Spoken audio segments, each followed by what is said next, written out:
jiran dia dapat, nikmat jiran dia dapat. Jadi kita buat ibadat. Sudah tentu akhlak dia. Kita kat Mekah, hati kita bersih tu kan. Mak bapak kita pada tempat yang sewajarnya. Ambil syaitan itu sebagai musuh kamu yang sebenar-benar. Jangan ambil jadi teman, jadi rakan, jadi kawan. Tapi syaitan kita kena ambil dia jadi musuh yang sebenar-benar musuh. Maka dengan puasa itu tadi, kita betul-betul menyempitkan saluran darah kita daripada dilalui oleh syaitan dengan begitu pantas. Syaitan marahlah sebab kita sempitkan laluan dia. Memanglah kita nak bagi dia marah. Kita nak bagi dia marah sebab apa? Dia musuh kita. Kita jadikan dia betul-betul musuh. Kalau kawan kita, kita akan bagi laluan, senangkan perjalanan dia. Macam geng-geng Surah Putrajaya. Ada kawan dengan kawan-kawan kita di sini. Ada yang mudahkan tuan-tuan untuk dapatkan santapan. Bulan Ramadan ni bulan santapan, tuan-tuan. Bulan Ramadan ni bulan makan. Bulan makan. Tapi santapan ni bukan santapan jasmani. Bulan Ramadan adalah bulan santapan rohani. Sebab tu agenda program yang banyak untuk memberikan santapan rohani. Saya kira 3 tu cukup dulu untuk kita mukadimah. Wallahualam. Alhamdulillah rabbil alamin. Terima kasih Ustaz atas 3 perkara yang telah dinyatakan tadi berkenaan dengan puasa dan takwa. Untuk mendapatkan takwa seperti akhir ayat Al-Baqarah 183 tadi, la'allakum tattaqun, bukanlah sesuatu yang mudah tuan-tuan dan puan-puan. Dia memerlukan pengorbanan daripada kita sendiri, insya-Allah.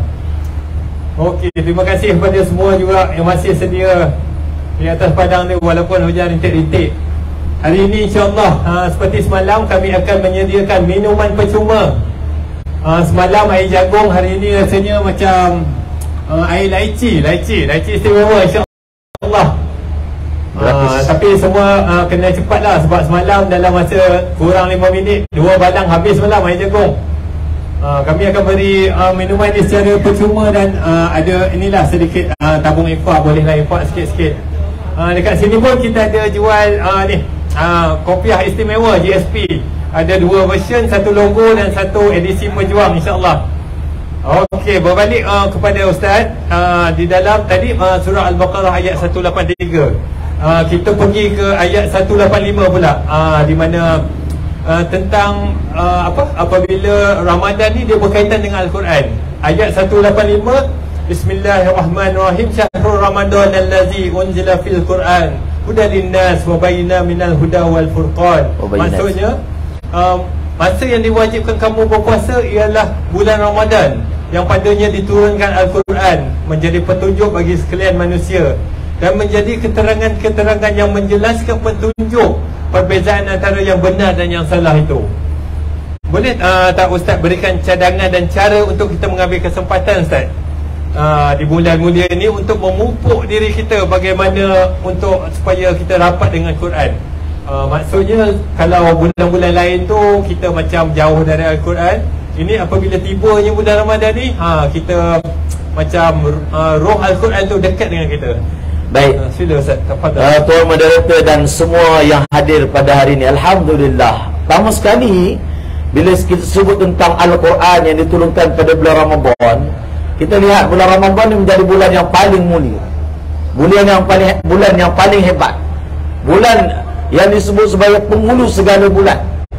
Ya, memang mana-mana yang berkait dengan Al-Quran merupakan orang, insan, bulan, malam, hari, semua yang berkait dengan Al-Quran menjadi mulia.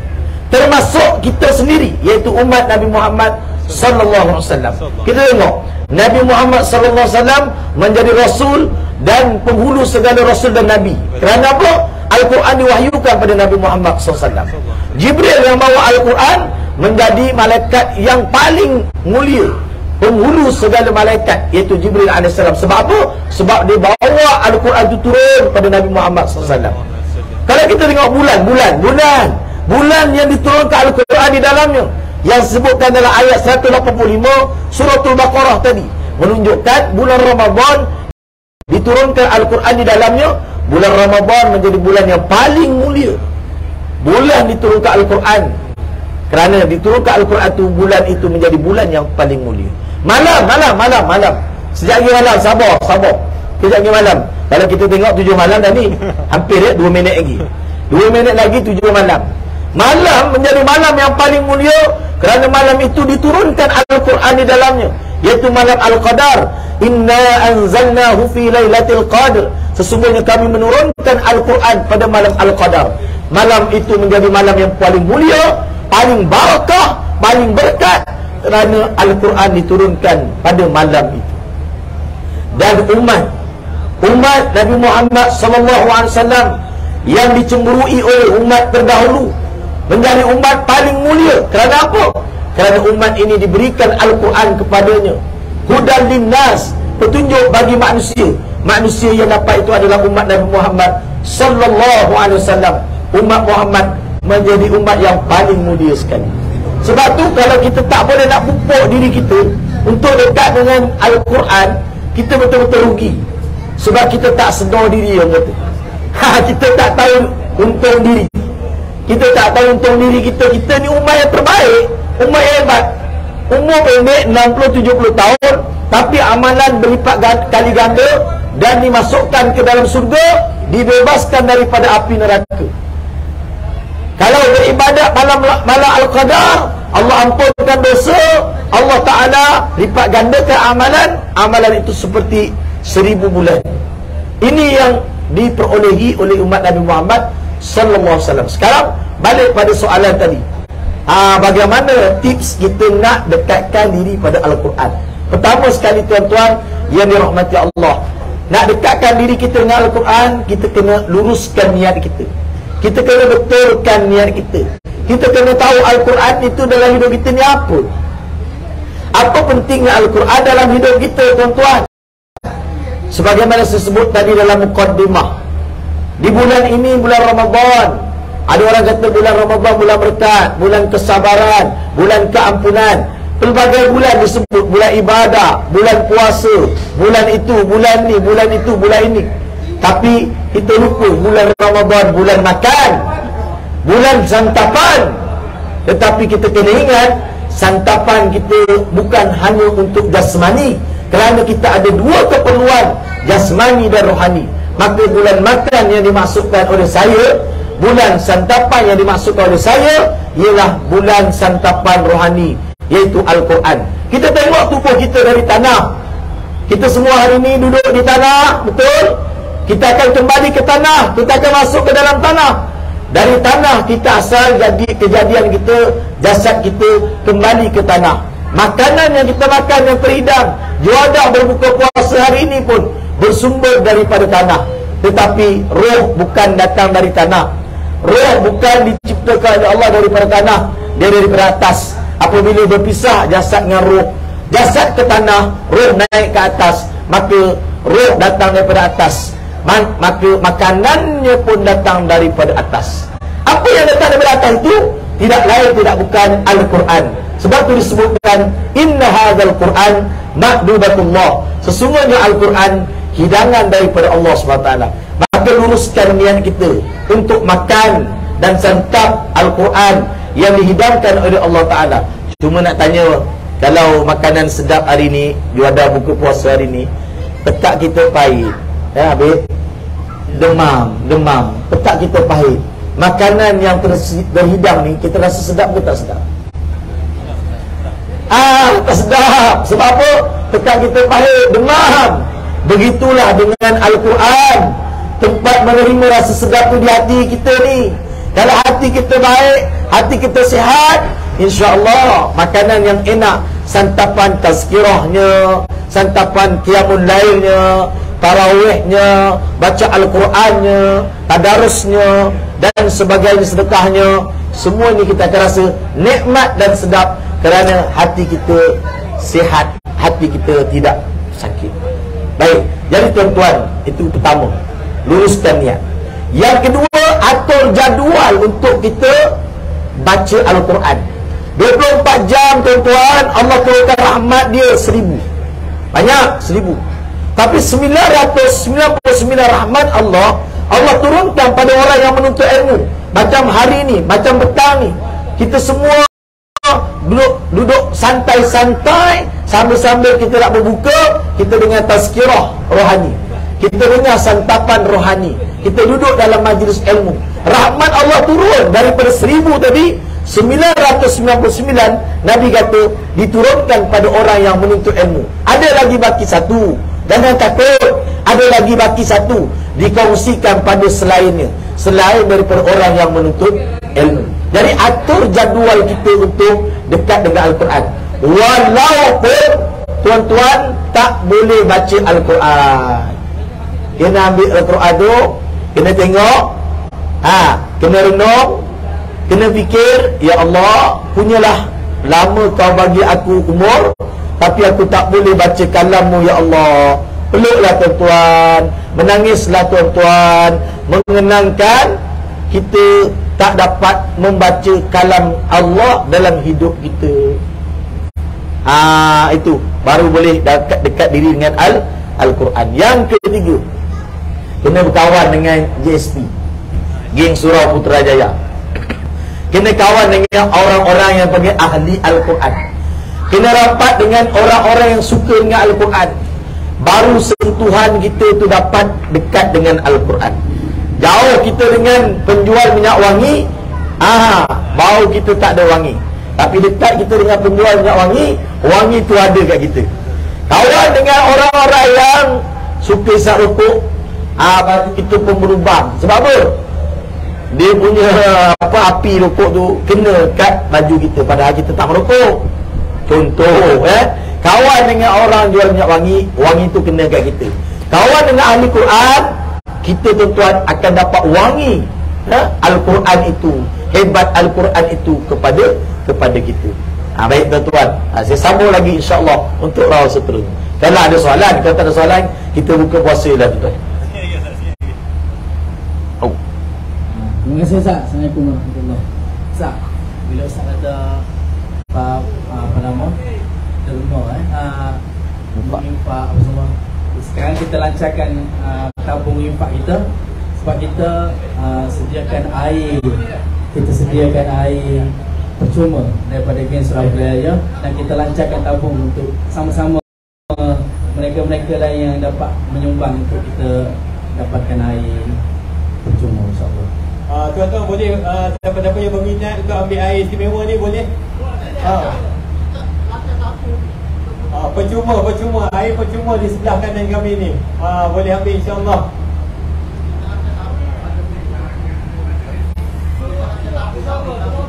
Adik-adik yang tengah bergerak bawa dapur tu, mereka tolong bantu kita untuk itu.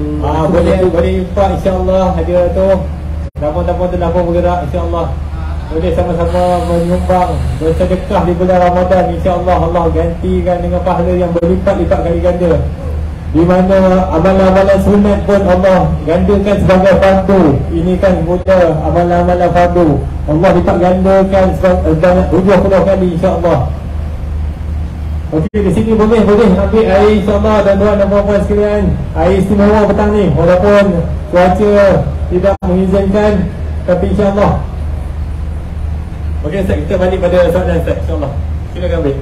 Okey, Ustaz, ada 2-3 soalan yang biasa orang tanya, tapi kadang-kadang ada yang tak tahu Ustaz. Soalan dia Ustaz, macam mana kalau kita korek hidung waktu bulan puasa Ustaz? Yang kedua, hukum dia Ustaz, hukum dia. Yang kedua, masa kita solat tarawih, solat fardu, kain kita tu kita tersedar ada lubang. Tak payah tapi dia berlubang, macam lubang yang sakokok lah Ustaz. Apa hukum dia dan apa solat dia tu jatuh kepada apa? Baik. Subhanaka la ilma lana illa ma 'allamtana innaka antal alimul hakim, la haula wala quwwata illa billahil aliyyil azim. Ini korek hidung, sedap-sedap pula ni nak buka puasa korek hidung. Papa kita korek-korek batal pula. Aduh, daripada pagi puasa ni kan, korek-korek batal. Jadi sebenarnya tuan-tuan, Islam ni tak adalah sampai kita ni buat sesuatu tindakan boleh membatalkan kalau tidak melampau. Jadi kalau melampau kita ni korek ni, jangan sengaja masukkan suatu ke dalam rongga. Kan? Jadi rongga dikira tu hidung tu ada dia punya batas. Tak bolehlah melebihi batas tu. Jadi kalau setakat kita buang tai hidung tu kan tak elok. Takkan kita simpan. Kerana saya berpuasa, saya tayangkan kepada anda tai hidung saya. Tayang tu tak elok. Kan? Lebih-lebih lagi tayang, maknanya kita buang. Kita perlu buang dan bersihkan tai hidung kita daripada hidung kita. Cuma yang tidak dibenarkan melampau. Apa benda pun tak boleh melampau. Bila melampau lebih daripada batas rongga hidung yang dipanggil tu, maka terbatallah. Itu pun dengan sengaja. Begitu juga dengan tadi soalan kain tadi. Ada yang dimaaf oleh syarak kalau tidak sampai menyebabkan melihat, boleh nampak aurat yang dipanggil sebagai aurat terbuka, aurat yang terbuka, yang terdedah. Tapi kalau sikit-sikit dia tidak sampai, dimaaf oleh syarak di situ. Allah Alam. Alhamdulillah Ustaz.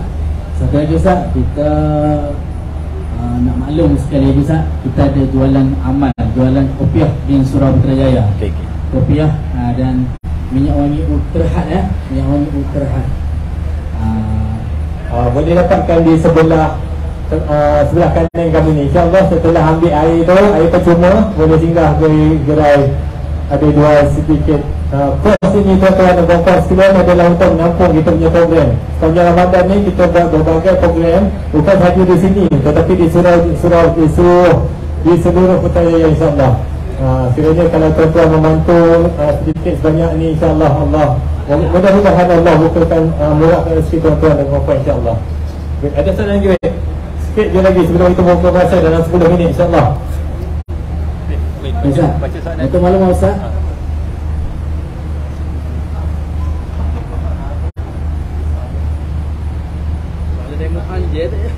Baca je. Keluarga, sentuh keluarga. Kita sedia maklum, Sentuh keluarga. bulan Ramadan ni kita semua berpeluang untuk bersama-sama berkeluarga sambil menanti waktu berpuasa. Jarang-jarang bulan Ramadan ni lain kita dapat peluang bersama dengan keluarga macam sekarang ni Ustaz.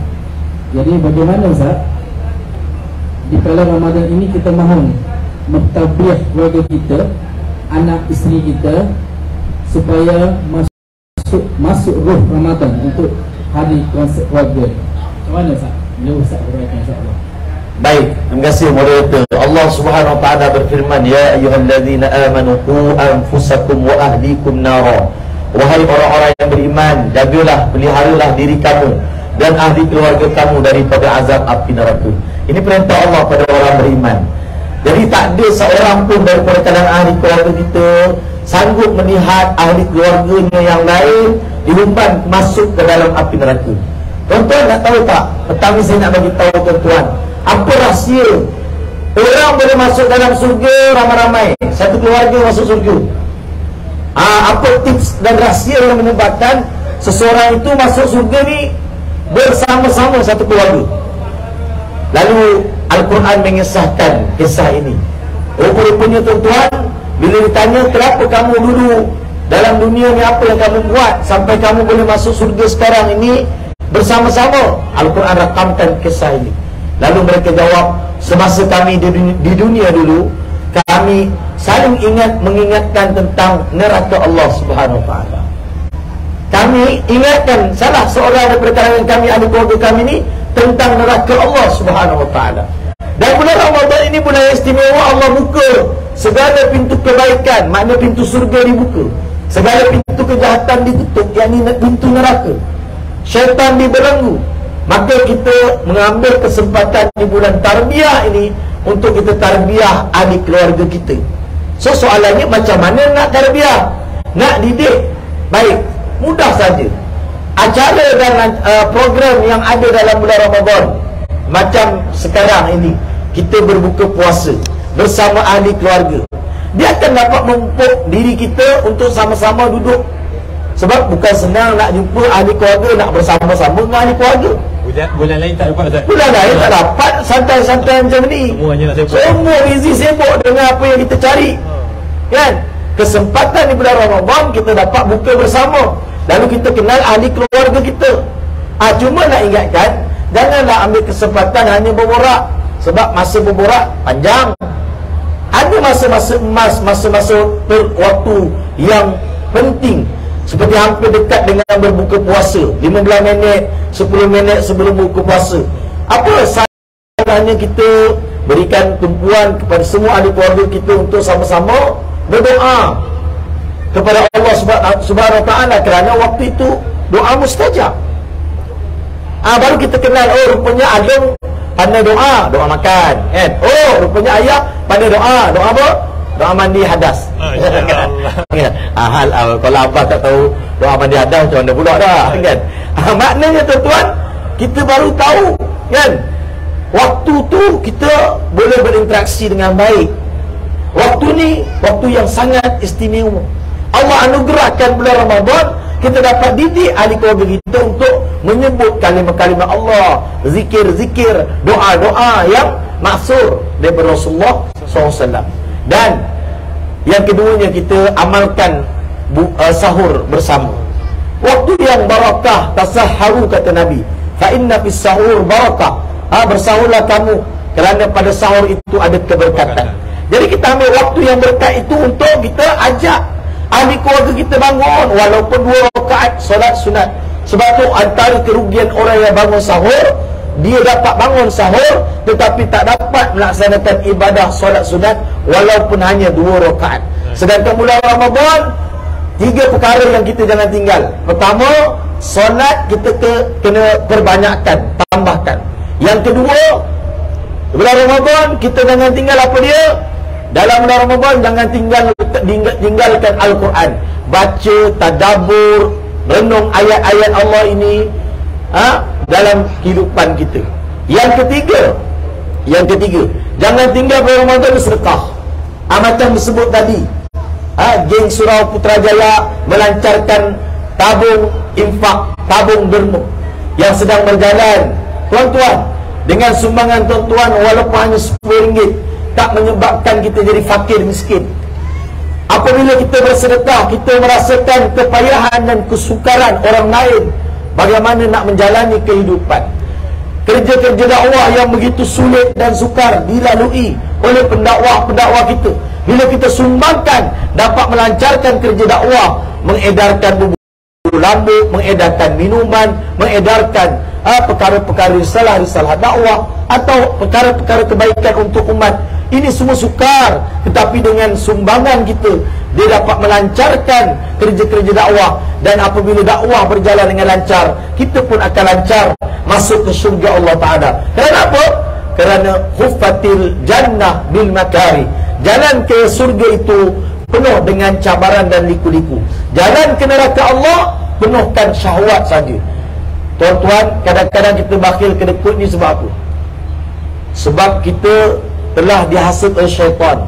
Asy-syaitanu ya'idukumul faqra wa ya'murukum bil fahsya. Syaitan menjanjikan kefakiran buat kamu, dan dalam masa sama, at the same time, syaitan akan menyeru dan mengajak kamu untuk habis duit dalam perkara-perkara keji dan mungkar, perkara yang mendatangkan kerugian ataupun dipanggil sebagai sahabat syaitan, membazir.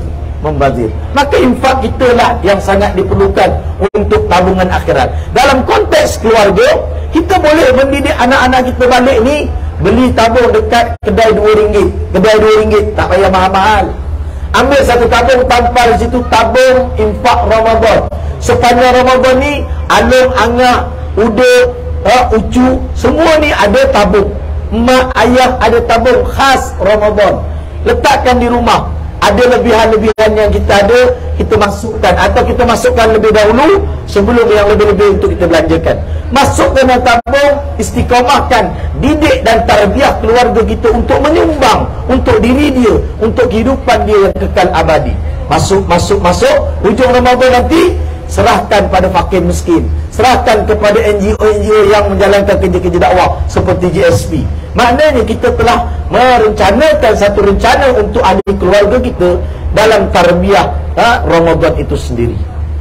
Wallahu a'lam. Alhamdulillah Rabbil Alamin. Ustaz, kita ada dalam 5 minit lagi untuk kita sama-sama berbuka. Di kesempatan ini kita minta Ustaz doa sikit Ustaz, insya-Allah.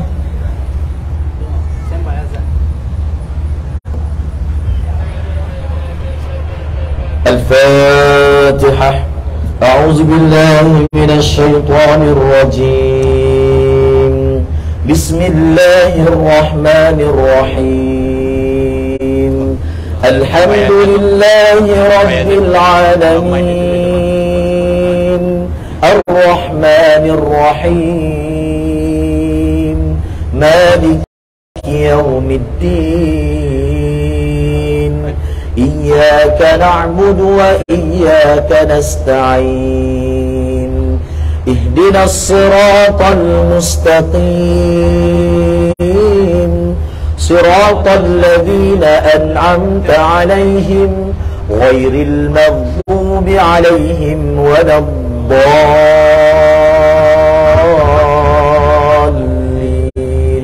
Amin. Bismillahirrahmanirrahim. Alhamdulillahi rabbil alamin.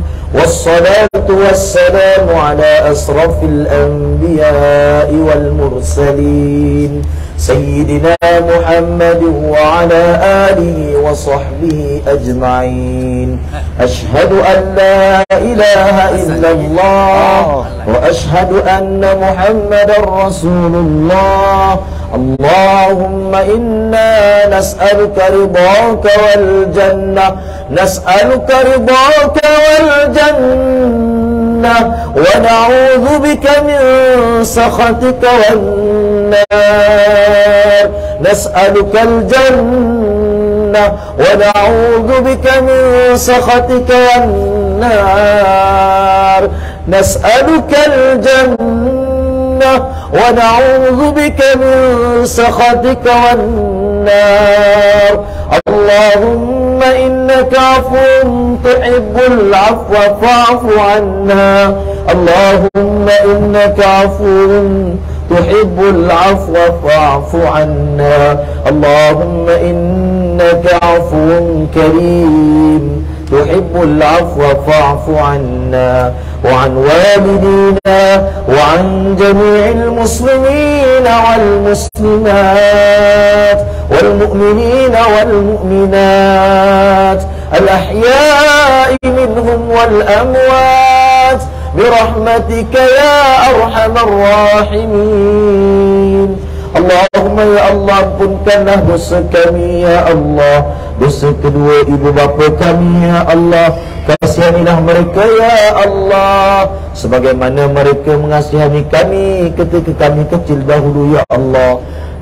Ya Allah, andai sekiranya asbab amalan-amalan kami Engkau tidak terima dengan sebab kami derhaka pada ibu bapa kami ya Allah, ampunkan dosa kami ya Allah, maafkan dosa kami ya Allah, jinakkan hati kami untuk dekat pada ibu bapa kami ya Allah, untuk menghubungi mereka ya Allah, untuk menyenangkan hati mereka ya Allah.